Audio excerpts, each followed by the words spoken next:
ప్రభుత్వం ఇచ్చిన మాటకు కట్టుబడి ఉంటుందని ఓబీసీ మండల అధ్యక్షులు చిరంజీవి యాదవ్ తెలిపారు. సిద్దిపేట జిల్లా చిన్నకోడూరు మండల కేంద్రంలో మీడియా సమావేశంలో మాట్లాడిన ఆయన ముఖ్యమంత్రి రేవంత్ రెడ్డి నాయకత్వంలో రాష్ట్రం అన్ని రంగాల్లో అభివృద్ధి చెందుతున్నట్లు తెలిపారు. కాంగ్రెస్ పథకాలపై ప్రజలకు గ్రామ గ్రామాన అవగాహన కార్యక్రమాలు ఏర్పాటు చేస్తున్నట్లు తెలిపారు.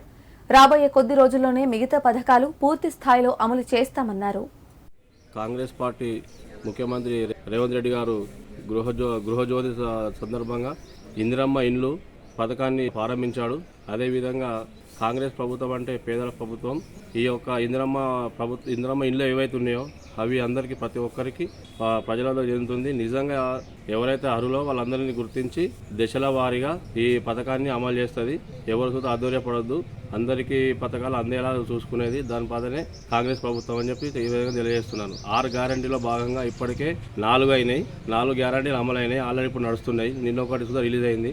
ఈ రోజు అదే ముఖ్యమంత్రి హైదరాబాద్ ఎల్బీ స్టేడియంలో మహిళలకు సంబంధించి 5 లక్షల ఇన్సూరెన్స్తో పాటు కోటి రూపాయల సహాయం సుత మహిళలకు వడ్డీ లేని రుణం సుత ఈ రోజు ప్రారంభిస్తున్నాడు.